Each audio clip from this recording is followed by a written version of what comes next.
name is Ellen Jane, and I'm here with Ted. Ted, can you tell us what you do?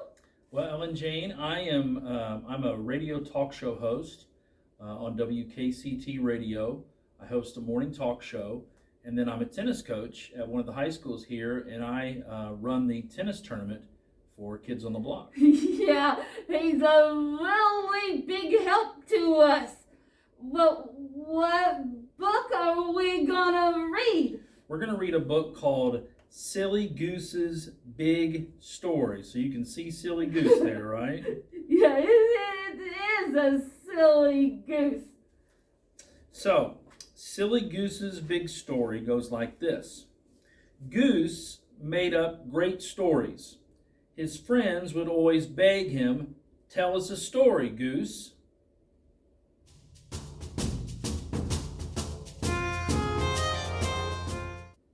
One day, Goose said, "Once upon a time, there were fierce pirates." Don't they look fierce? Yeah. Soon they were sailing the 7 seas together, looking for treasures. And Goose was the captain, the fiercest of all. Ooh. Yeah.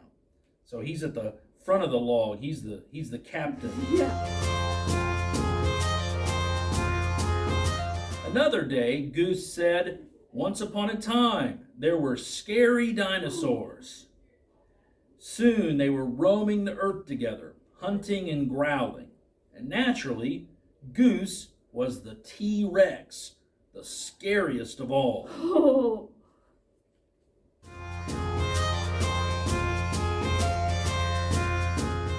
Then another day, Goose said, "Once upon a time, there was a mighty king."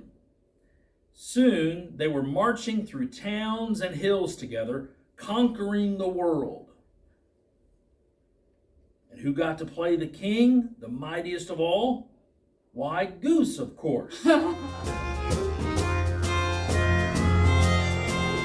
kind of noticed a pattern, haven't Yeah, you? Goose is kind of in charge of everything. Yeah, he always seems to be kind of the man in charge, doesn't he? Yeah. "Wait a minute, Goose," said Beaver. "You always play the hero. Why can't we take turns?" "Yeah," said Porcupine. "I'd like to be the hero sometime." "Me too," said Squirrel. "No way," said Goose. "I always play the hero. Come on, keep marching."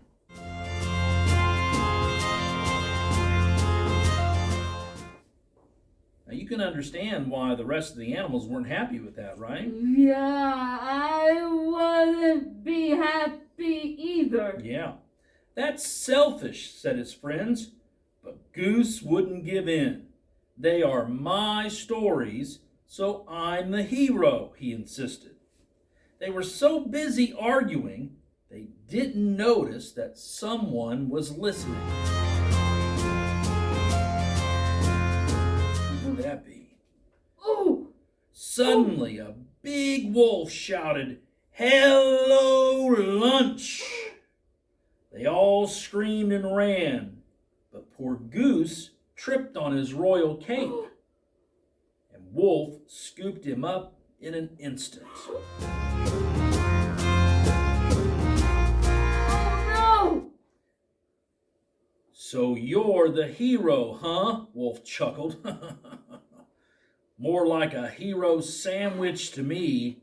Ooh, see, he's got the goose clutched in his paws. Oh. Goose was in big trouble. He had to think fast. Finally, he had an idea. "Mr. Wolf," Goose said, "I'm glad I found you. You're in great danger."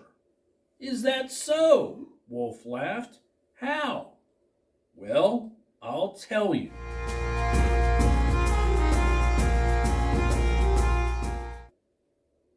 Goose began the biggest story he ever told.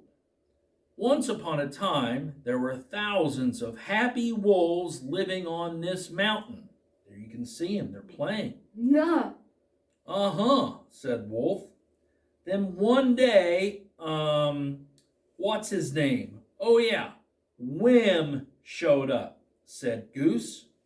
Whim? Who's that? Oh, Whim is short for wolf-eating monster.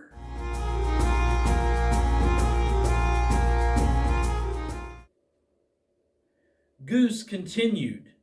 He used to wander around saying, "Yum, yum, I smell a wolf." And when he found one, he popped it into his mouth like a peanut. "You are lying," said Wolf, but he looked worried. "It's true, Mr. Wolf," said Goose. "Do you see thousands of wolves here?" And this is the worst part. Whim is back. You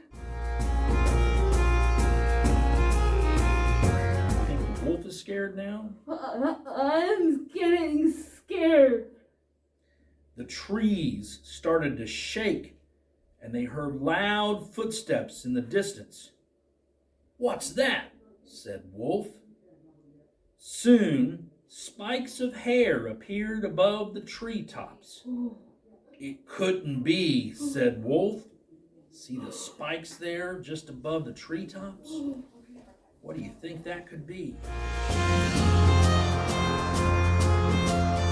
Then a deep voice bellowed, "Yum, yum, I smell a wolf." "It's Whim," cried Wolf.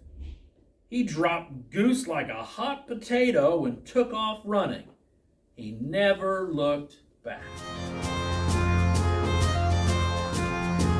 That was close. That was really close for Goose, wasn't it?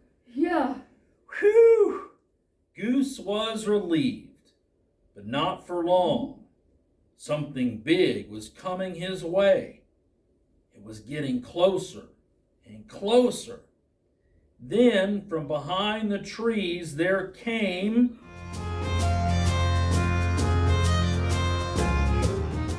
his ferocious-looking friends. So you got Beaver and Fox and Porcupine. There you can see the prickly parts of the porcupine. The porcupines are prickly. Yeah, they are. "Yum, yum, I smell a wolf." They were still growling together. Goose shouted with relief, "Oh, you guys, you're Whim." "Yup, I shook the trees," said Squirrel. The footsteps were me slapping my tail," said Beaver.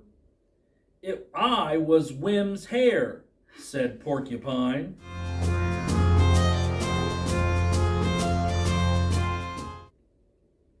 "Hey, you know what?" Beaver shouted suddenly. "We finally got to play the heroes." "Play the heroes," cried Goose. "You are the heroes. You saved me."